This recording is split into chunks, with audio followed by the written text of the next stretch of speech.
Welcome to Come to Your Senses, the School of Sensual Living podcast. I'm your host, Mary Lofgren. Here, we explore how to live bravely and beautifully through pleasure, mindfulness, embodiment, femininity, beauty, art, and of course, everyday sensuality. Hello, everyone, and welcome to the podcast. It's Mary.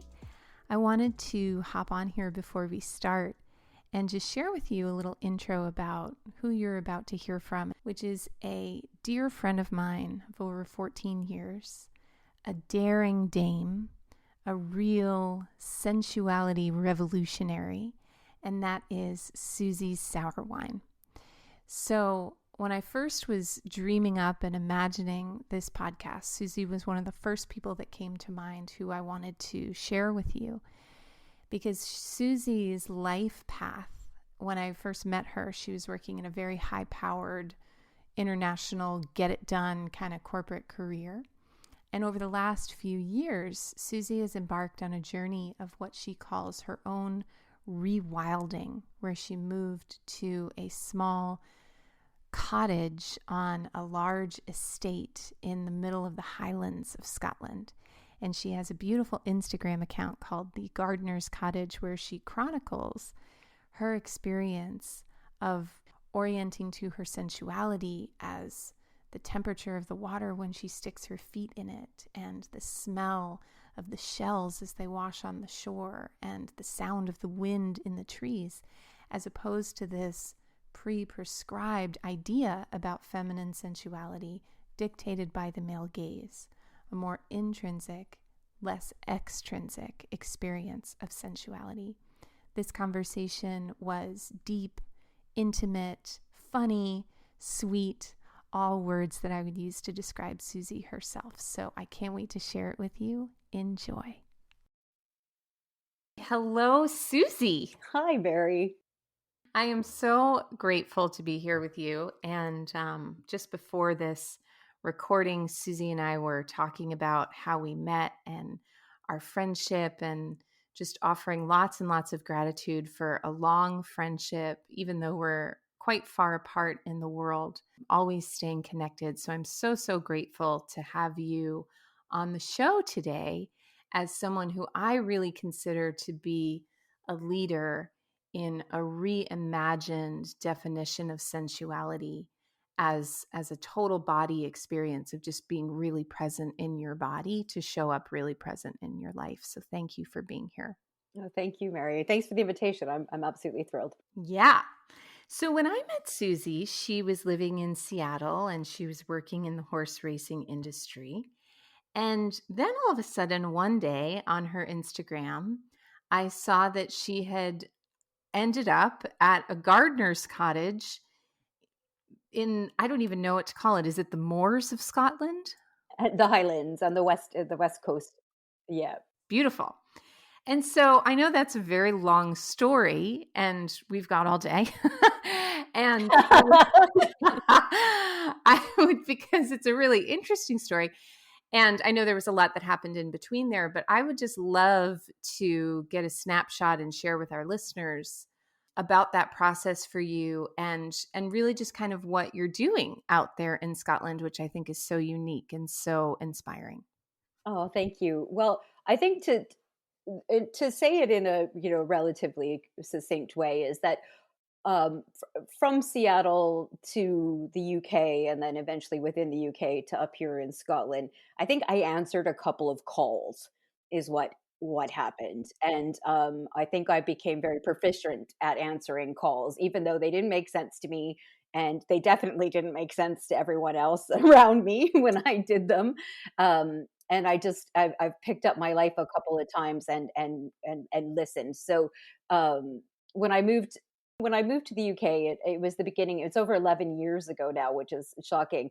It was the beginning of me untangling myself from working myself to death. I think that it would be the end result of those sort of things. And I knew it was the beginning of me being aware. I think it's the beginning of the embodiment, as you were speaking of I was beginning to be aware of the harm that I was doing to myself in the way that I was living my life, and I didn't know what to do about it. I only knew to change things, and I wasn't quite sure how much I had to change things, and so I changed significantly and drastically place, and I moved to London, and I continued to work in the horse racing field for quite some time.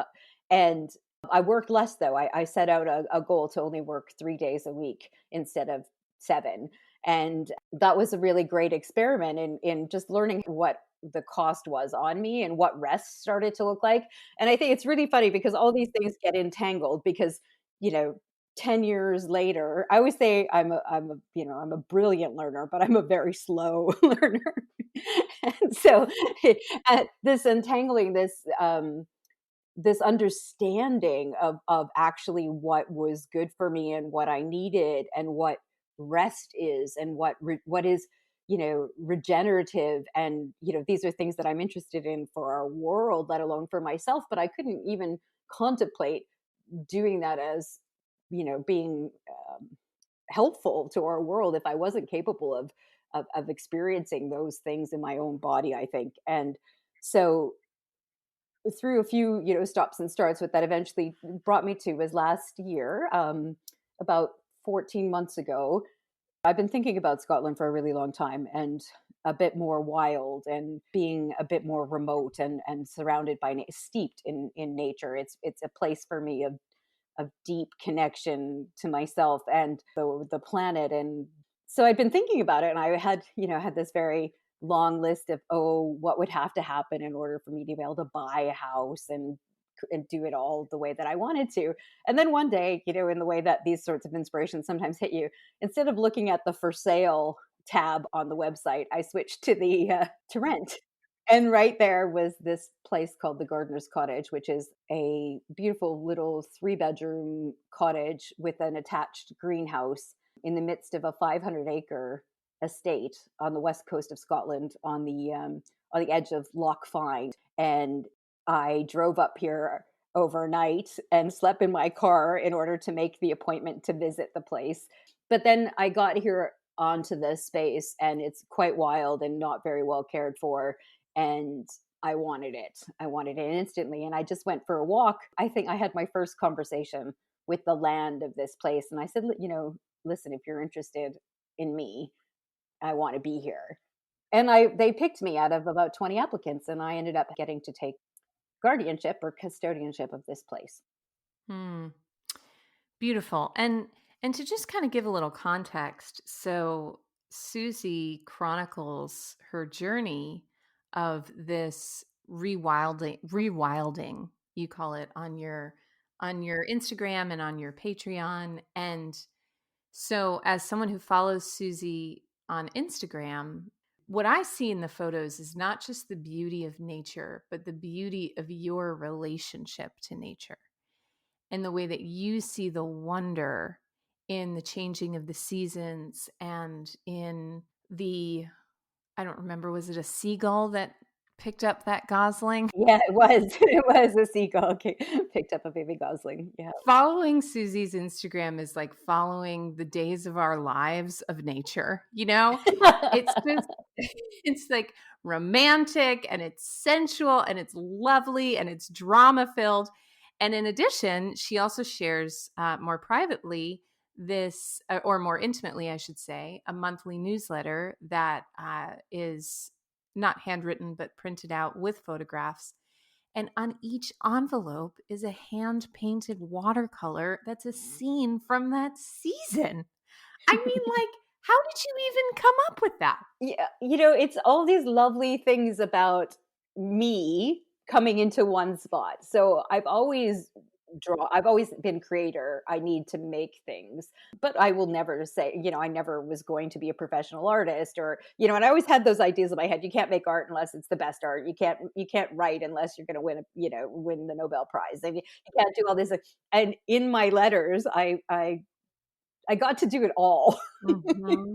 And so when I decided to do that, I was like, I wanted also to make an offering, because one of my goals, and I'll talk a little bit about what rewilding is because I think that's really important, what it is to me. But one of my goals was that this needed to be shared. So, what is a single person doing living in a 3-bedroom house in, this day and age? And it was to welcome people into that. This space I knew from the beginning was a shared space. And I also knew that only so many people would be able to travel here at any given time.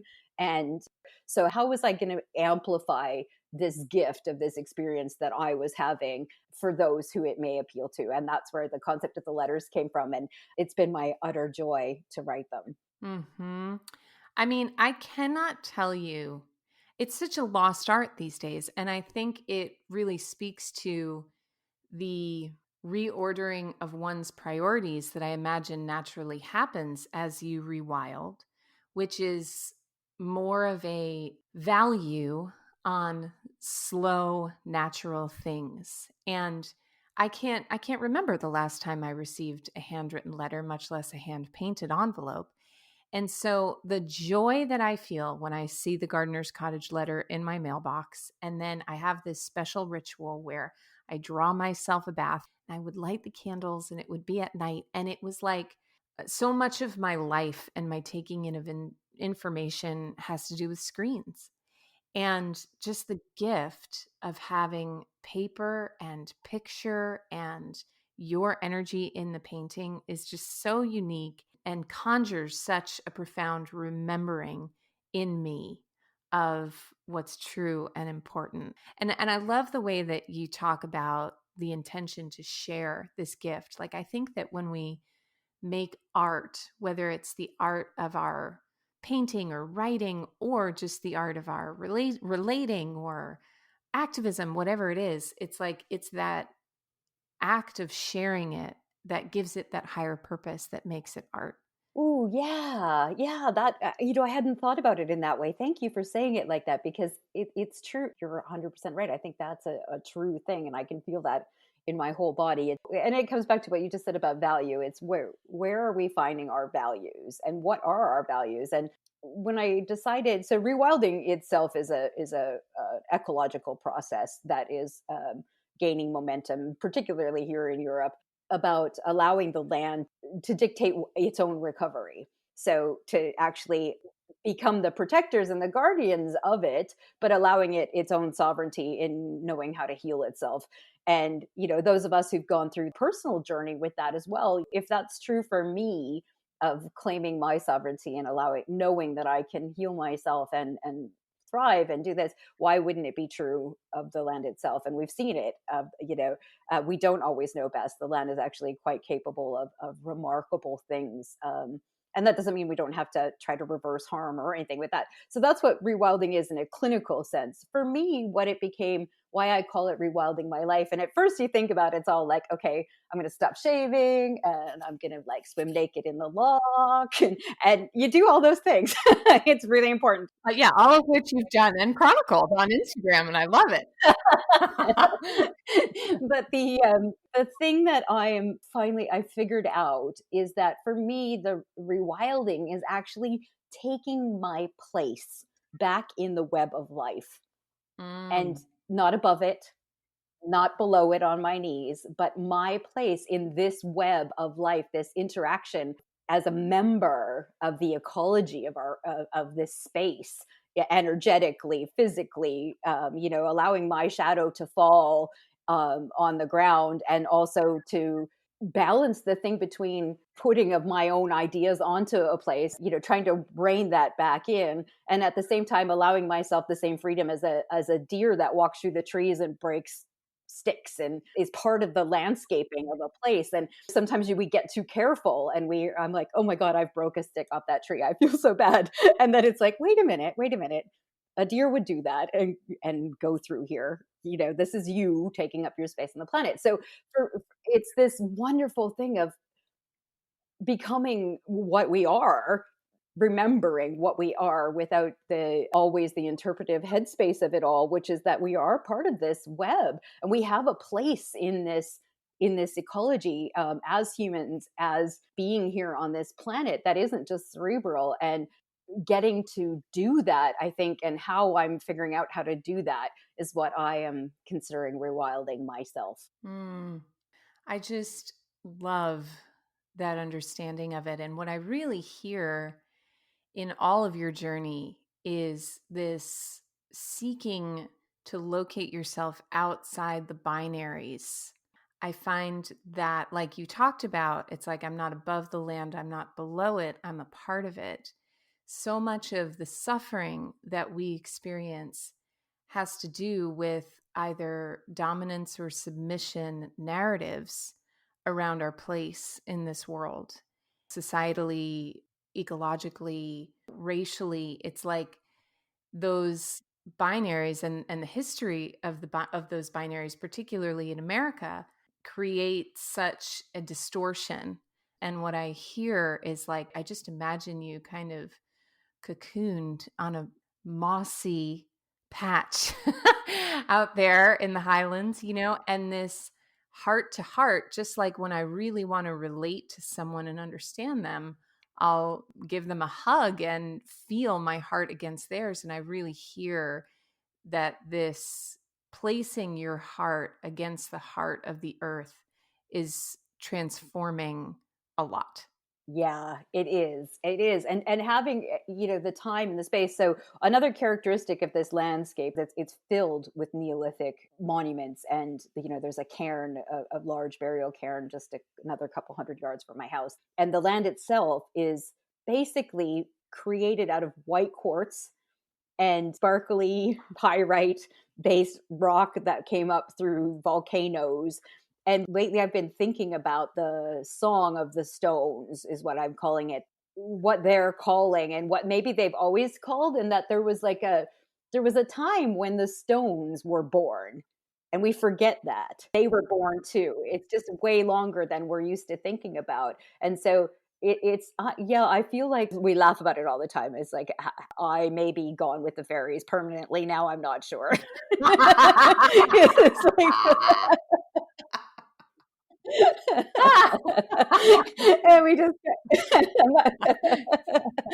I try to keep some regular work and things to go, but Oh, that's so funny. So my next question is this the life that you imagined when you were little 5-year-old Susie? well, that's a funny question, Mary. Yeah, I would say yes. So all I wanted to do when I was 5 years old was I wanted to live with Grizzly Adams. Really? Wow. I would be like, my idea of happiness, and this comes a lot from my dad, who was very outdoorsy and loved camping and fishing and just being outside and animals and watching. And yeah, I would have gone and lived up in a like off the grid hut in Alaska or northern Canada and been perfectly happy. Mm. So it's funny to me that I find myself back here. It's so interesting because I see you as such an extrovert, and having known you and just kind of seen you, and I'm an extrovert. I mean they say like introverted extrovert. Like I have my introverted moments, but I know that I would feel like I was dying a lot faster if I was in solitude versus if I was in a house full of people. Like I need that feedback of people and activity, and I identify as like a city person. And while I don't necessarily see you as a city person, I'm so curious about how has your relationship to solitude blossomed, grown, shifted, and to just kind of give some context, like I'm super curious about this for selfish reasons, because like many people, I imagine, I have this fantasy about doing something similar to you, but also knowing myself, I think I'd die being out there by myself. And so, yeah, I'd love to just hear your take and your experience on that. Oh, well, I would say it's very funny because I think you're right. I was a total extrovert, and I spent decades of my life with thousands of people at a time, let alone 20 or something. I had the care and responsibility for entire statewide industries, or big provincial industries. And then when I moved here and I was still working in my industry, I was working on a global, I always knew everybody in the room. I'm the last person to leave a party. And yet here I am. And I will tell you that the solitude I'm so possessive of it now. Mm. I am never bored.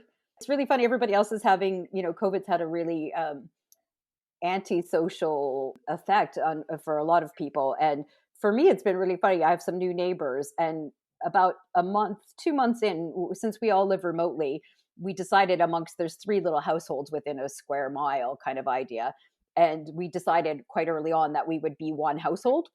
So I've Hmm. had actually a very much more social spring than I did last year. Where last year, with when I didn't have guests, I could go weeks without talking to people in person, and I didn't mind it at all, Mary. In fact, I feel like I've almost had the time that I've craved to sort through my thoughts. Like my head is a very active accessory, and it's got so much on the go all the time, and I'm trying to process so much information, and when we add in this part now, which is I'm trying to process so much sensation now, and I think I really need that time. I really, really need that time. And so I didn't know if I'd be lonely. Honestly, I didn't.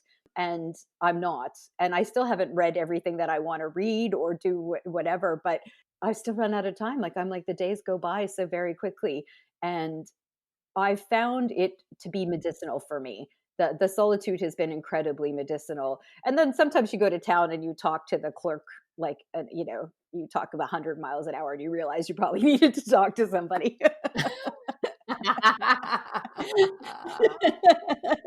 When I drop off my letters, and they, by the way, half my fun is of those letters is dropping them off at the post office, because there's a lovely little lady in town here that runs the post office, and she like basically caresses the envelopes as she's putting them in in the bag, and I'm just like, there's so much love going out into the world, and maybe I think what happens is I had to take away everything else to get here. I had to take Uh-huh. away that I was only left with my own thoughts about myself and what was happening to me and what I was experiencing and seeing, so that I could evaluate my own thoughts and decide which of those ones were authentic and which were needing to be shed. And that's why solitude was important. Hmm. Beautiful. And you know what I hear in that is the distinction between solitude and isolation, you know? Yes, isolation for protection and avoidance is not the same as solitude. Solitude is a big game. Yeah, it's almost like solitude is grounded in relating to oneself and others, whereas isolation is like you said, that avoidance of oneself and others. I think about it as this is that I'm practicing being my entire self and building this habit of being just me and not all the other shoulds and thoughts and things that I would have carried through the world up until this point. I'm trying to get that muscle so strong that when I'm in company, it stays. Yes. And that I feel like is just the crux of spirituality, isn't it? You know, how do we relate to each other similarly to how you're relating to the earth right now in this way where I don't need to dominate you, I don't need to be less than you, that there's equity, that there's room for all of us and all of our experiences. Yes, I think what got me here back into this relationship with the earth and the place and the creatures that are here was that my same investigation into my own personal sovereignty. I've found my whole entire life that when I find something to be true, if it's really true, I see it over and over in surprising places. And sovereignty, the recognition of sovereignty of other beings and the planet itself, and other humans, and the importance of consent in our relationships with each other, and consent being the acknowledgement of sovereignty of the other and their experiences and having room for it. I believe that there is so much room for all of it. And that one of the big lies that we are trained to believe is that there isn't. And what do you feel like? So I love just that naming of the big lies. And I'm curious from your experience, what have you had to divest from in order to no longer participate in those big lies? What do you find that you're divesting from more and more? Does that make sense? Yeah, it does. That's a big question. It's a really big question. I guess I would just say at the start of the journey, I learned to start divesting by trying to divest from patriarchy. And because as a woman working in a very male dominated, very corporate, very powerful, very moneyed world that I became very conscious of that. And I knew about it all along. I think we share a childhood upbringing of being raised Catholic. And, I knew from the moment they wouldn't let me ring the bells, and be an altar boy, that there was something going on. Mm-hmm. I'm like, wait a minute, so that's back to 5 as well, right? It's like, wait a minute, there's something stinks here. Um, Yeah. so it's the divesting of the orders of being, and it's the shoulds, and my little book of permission. That's all, like, you don't have to, you don't have to. I think it was that was the big, that was like a grand unvesting for me of things we don't even realize that we are doing without understanding what the implication of doing those things are. We are moving in service to something. And if we don't understand what that is, and we're not very clear with our thoughts and our intentions and our evaluation of the impact of our actions, we're in service to something, and you don't know what it is. And I found what I was doing was I unyoked myself from several systems and from serving different people and different industries and different thoughts. And I just kept snipping away at the harness until I stood here naked. And then I spent a whole bunch of time petrified that I didn't have a harness anymore and I didn't know where I was going. And then now I feel like I'm back in the building stage of being able. And at that time I couldn't have, like, the things that we're talking about now, I would have found really hard to articulate, even a year ago. And now I'm finding that my language is building back up and I'm being able to be really clear about what I am serving now and what I am interested in and what that requires of me, and my, and imperfectly, obviously. Amazon Prime still comes to this house.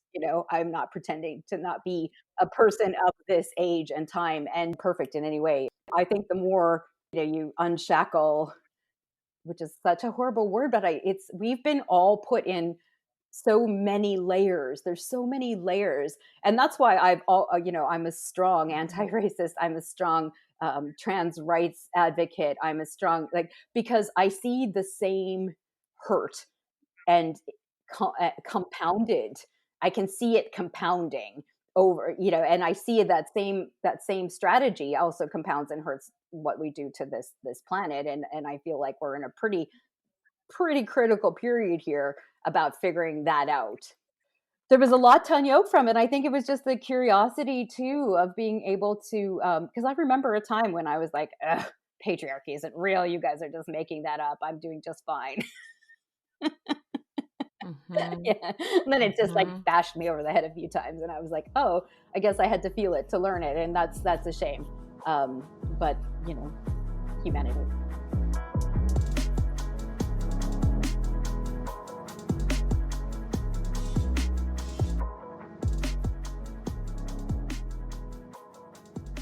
I really appreciate you sharing about that experience of, I think you said, unyoking and standing naked. I know for myself, that was very much what my journey with sobriety felt like. And when I decided to get sober a couple of years ago, it was like I knew that I had to divest from everything I had ever been told or everything I had ever relied on to get me what I thought I wanted. There's just no way to articulate that feeling of realizing, like, I remember I used to listen to this song, I Want to Know What Love Is by Foreigner, I think. Yes, foreigner, totally. Because I realized that my whole life I thought I was loving and being loved, but how can you really love or be loved when there's this wall? In my case, it was addiction, not just around drugs and alcohol, but around, dating and sex and all of these things that give us this dopamine release that mirrors control, you know? And really finally putting down the mantle of all of those things. Well, not all of them. I mean, I still, stay up on my phone sometimes till 2 a.m. I'm not perfect or monastic either. But, really getting clear about what were my primary addictions, both physical and process addictions, and the vulnerability of that spiritual nudity. And what I didn't know at that time was that after that period of vulnerability and nakedness comes the choosing of the garments that you choose to wear, rather than these garments that you've been throwing on your whole life just so that you don't have to show your nakedness. Yep. That's right. You just grabbed a few leaves, right? Because you were naked. Exactly. You didn't choose to adorn yourself. And I love your words around those sort of things. You didn't choose to adorn yourself with something that made you feel powerful or beautiful or whatever the need connected. Everybody always tells us to just get on with it and do the thing or whatever. But I really believe an unclothing, a stripping, Mm-hmm. de-skinning, however you want to, appealing. There could be a million words for it, of things that have to occur before most of us can actually articulate the choice that we want to make. And I think we make people wrong for not being able to just quickly make the choice. And it comes back to the seasonal stuff, right? Like there's the fecundity of the winter Ooh, I is love really that word. important. I love the word fecund. It's one of my favorite words. I'm so glad that you just used it. Continue. It is. It's the most active time for underground, for the trees. They're not sleeping. They just not showing. And I Mm. like that. I like that metaphor of sometimes we're just down here doing our business, and then there'll be fruit again, there'll be leaves again, there'll be summer again, but it has to be on your schedule, like what your Mhm. intrinsic place in this web is for you to bloom as you. And what does that take? Mm-hmm. So something that you said, or something that I imagine I project onto your experience, and what it would be like if I had an experience like the one that you're having, and some others might, in this conversation of divesting. I think that culturally, there is this addiction of consumerism that creates a wall between us and our ability to feel and our ability to take this kind of journey like the one that we're talking about. And even though, like you said, Amazon Prime still comes to this house, and nobody does it perfectly, what has been the impact? Because I know for a lot of people, there's a lot of fear of giving up the identity and the power and the impulsive quick fix, and most of all, the identity that consumerism allows us to have, the way that we define ourselves by how we look, what we wear, what we own, what we have. And you've really divested from that in this year. And rather than crumbling, you have come across a real jewel at the center of your being. So I guess I don't even know if it's a question, but I wonder if you have any just kind of comments about, or like, did you experience those fears? And what has been your experience with that? Yeah, I think I was really supported at the beginning of this journey by being broke.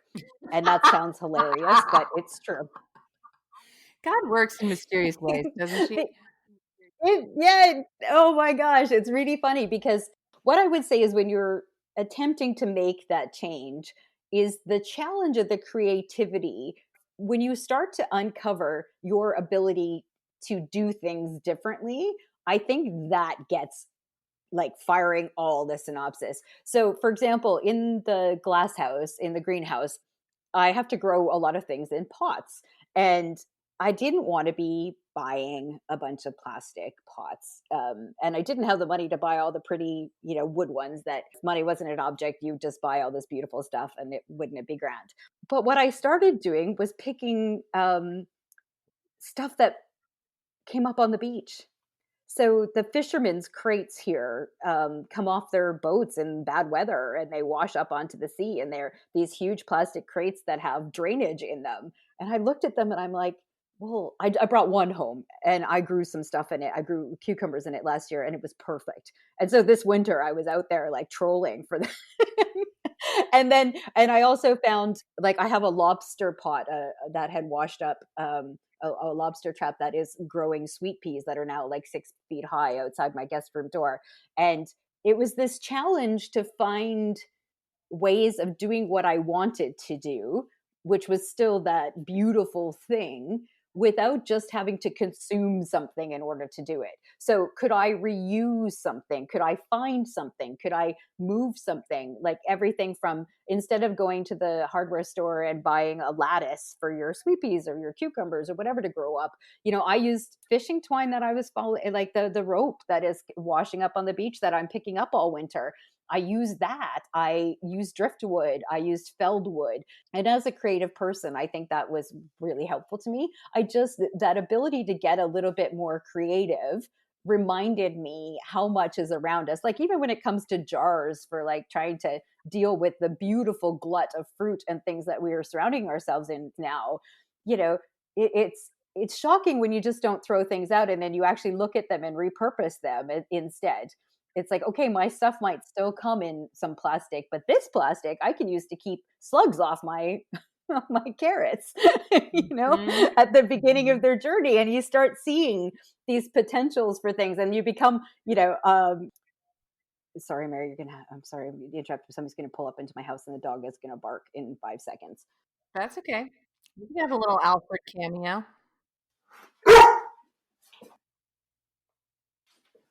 Oh my God, I am now in possession of the three biggest zucchinis you've ever seen.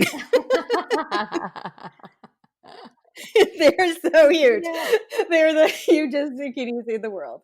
Oh. Well, I hope we'll see them on Instagram. Okay, I'll put a picture up for you. Yeah, yeah. Well, and that was such a perfect little interlude because it's just a demonstration. Like, I feel like definitely what you were talking about is sustainability, which is a very kind of hot word right now.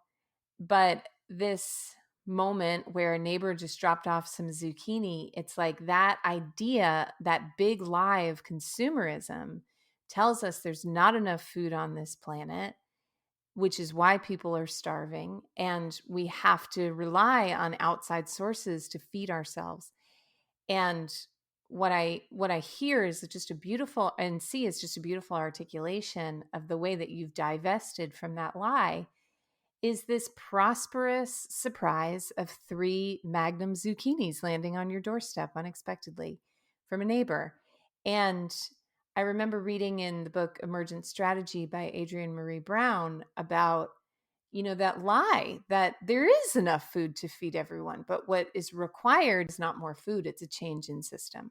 It's the same thing. I think the most empowering thing anybody could do to begin their own rewilding is to, grow a veg box in your wherever. If you can put one plant in your window that you actually consume, I think it's life changing, because you begin to see that it's a co.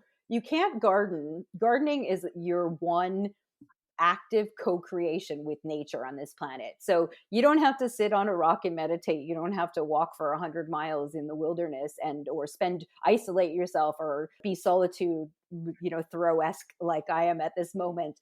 You simply have to remember that we are in a relationship. Mm-hmm. Does what we do support or hinder that? Now, sometimes, because their systems of food growing can be incredibly productive and incredibly contributive, but not all of them. And it's that complexity. We have to have the hard conversations, because it's not as easy as like, oh, that's all wrong. All of that's wrong and all of this is right. It's none of that is true about anything. And Mm-hmm. that's the moment we find ourselves in. And I don't think we're capable of participating in those conversations until we actually deal with that in ourselves. Mm-hmm. Mm-hmm. Absolutely. Yeah, it's like, how can we change a system that's out there if it's something that we're still investing in our own lives and in our homes? That's Yeah. right. I was the biggest internal participatory person for patriarchy, for, Mhm. capitalism, for white supremacy, like all that stuff. It's like, it's there. It's that stuff where you're sitting by yourself and you've got to figure out how that's living in you, because it's impossible to imagine. Or even like when you meet people who can imagine the alternate systems, they don't make sense to you yet, because in your head and in your daily life you're answering to those systems in one way or another with your thoughts and how they're controlling what you're willing to give yourself in love or joy even. Yeah, I love that. I love how are my thoughts, because there's this concept in Buddhism, and recently heard about it on a Susan Piver meditation video. Dharmakaya, I believe it's what it's called. If it's different, I'll write it in the show notes. But it's this idea that thoughts are nothing, and yet thoughts shape everything, this paradox. And that these systems, while I really love the idea of fighting against these systems and changing these systems, where it must begin is with how we relate to our thoughts and how we can separate out those thoughts of white supremacy and patriarchy and all of these oppressive ways of being and the way that it lives within us. And being the internal warrior for that, right? Like the having that I was the first one to turn on my internal warrior, right? Like I was bred and trained. I was like a Navy SEAL of a warrior, right? You just give me the thing, and I would, and people used that about me. I think Yeah. that was very much harnessed. One part of me that was harnessed was my ability to lead into battle and be brave and do all that sort of thing. And what I've realized is that the answer to this is not a fight. Mm-hmm, mm-hmm, mm-hmm. Not to all things. I'm not. Please don't be get to overgeneralize that. But like, because some things need a fight, if the response to them is not correct. But I know that the answer in me, my allowing of my internal warrior to be my first answer, is incorrect. Uh-huh, uh-huh. And she might be necessary later. It might be very valuable to harness that part of myself in service to these clear understandings and intentions once I have them. But at the moment, everything's still so muddy that it's just, don't unleash me with a sword until I know what it's pointing at. So there's something that you said. It's interesting. This is a sensuality podcast, and this is the last question I'm asking you. But I think that really speaks to at the School of Sensual Living, this concept of sustainability is really at the heart of how I relate to sensuality. Is sensuality is a sustainability practice where we stop ignoring and overriding the needs of the body in day-to-day life, and where sensuality becomes less about tropical vacations and swinging from the chandelier sex and guilt-free binges on chocolate and all these again binary ideas, and more a sustainable relationship to pleasure and embodiment that we carry with us throughout our day-to-day. And you are someone who just so inspires me around that. And something that you said was, I'm having to become accustomed to all these new sensations. And so I wonder if you can share a little bit about how your relationship to your body and your sensuality and just your sensational self and experience has shifted in these last 2 years.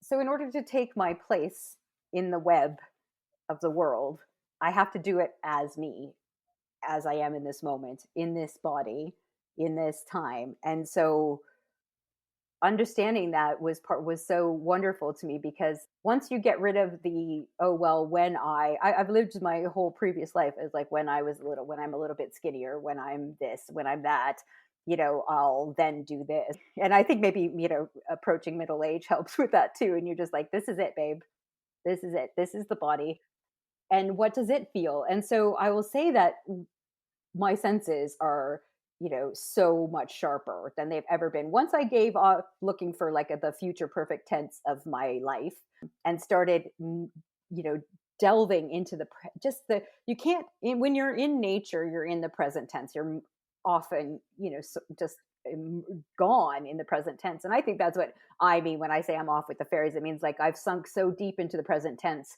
that time can feel like a little bit meaningless.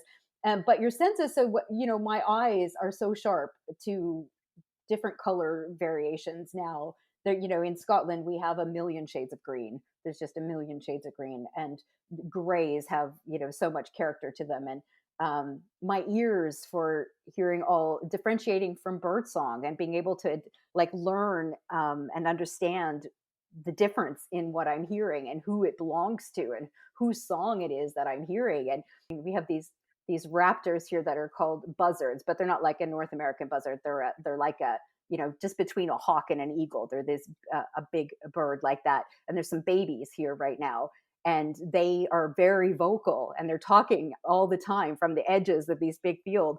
And the fact that I know that I'm listening to the young buzzards in my ears, and then just the touch of things, and the checking the ripeness of fruit with your hands, and the texture of rock, and the as you're climbing along the shore, and the barnacles on your hands, and what does the quartz feel like in the standing stone, and the grasses, and the sounds that the trees make when the wind is coming towards you, but it's not where you are yet. So you can Mm. hear the wind approaching you through the trees. The trees are telling you that the wind is coming. That's what's happening to me. Mm. Oh, come on. And if you can see my face, you'd be dying. I'm like a 5-year-old. I'm just like aglow. I'm like, that's what's happening. And your head even still gets in the way, where at times my head will like say that's traffic.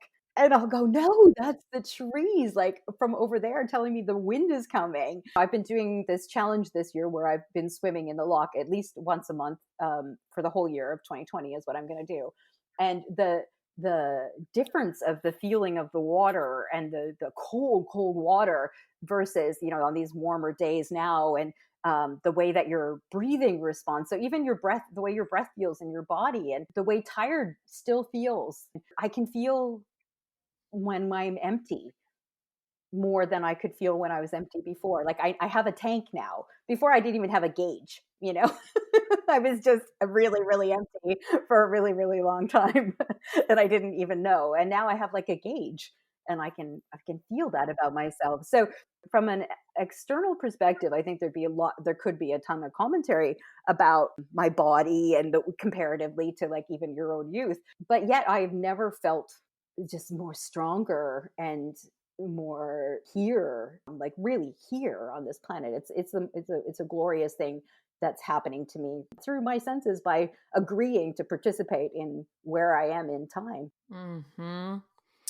Amazing. And I love that word timelessness, because as someone who practices a lot of meditation and works really hard to be in the present moment, to me, what sensuality really is an experience of being in the body where you don't want or need to leave. And what I'm hearing too is this, again, unharnessing from the big lie that pleasure is something outside of you. And that pleasure to me is really is like 90% how we put our attention and 10% what we're putting our attention on. And when you describe just the subtlety of the trees and the breath when you're in the water, what I'm hearing is this experience of pleasure from within rather than, again, this consumerist big lie of racing towards some imagined destination where then we'll get to have pleasure. I just know it. Yeah. That's right. Like I went to all the fancy places. I drank the expensive champagne in the prettiest of places, amongst Mm. the greatest of company, and it wasn't there. It was enjoyable. I'm not saying that wasn't lovely, but it was like that wasn't where I was. And I think now to go back, I might actually enjoy those experiences in a very much deeper way now if I have them again, because I'm actually me. Mhm. Like I figured out how to do this. And the one thing I really did want to say was that this is just one way. Okay, this is just the way that worked for me. And I know the one thing I know that is true is that there are thousands of ways to this. So it's not about what it looks like. So you might not need to stick your face in deep dirt and surrender to that and this solitude, or all these like ingredients to this. This was the mix that gave it to me based on my unique personality and my unique traumas, and where I found myself in the world. And I just want to give people that permission, that to have it where you want it, It doesn't have to look like this. This is not an aspirational moment. If it's for you, then that's amazing. Please come share it. But it's more the where are you? And only you can ever answer that. Mm-hmm. Mm-hmm. Yes. Beautiful. So to follow along with Susie on this mesmerizing journey, head over to patreon.com/the gardener's cottage. It's gardeners with an S and a the at the start. So the gardener's cottage. You can also find her on Instagram. There are a few underscores in her Instagram title. So if you just pop the gardener's cottage, her tagline is rewilding my life. And Susie, I am so grateful for the privilege of witnessing you in this journey that after this conversation, I now understand is about so much more than relaxation or the joy of making your own biscuits, which you chronicle on Instagram. But it's really about that jewel of self that lies in the center and that sovereignty. And I feel so grateful to know that part of you now. Oh, thank you, Mary. You started me crying and now you're going to finish with me crying. Thank you so much.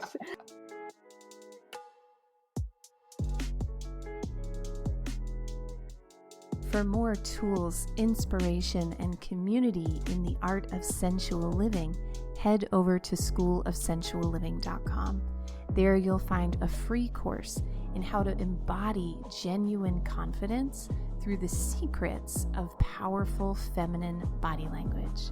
Go to schoolofsensualliving.com/confidence to check it out today.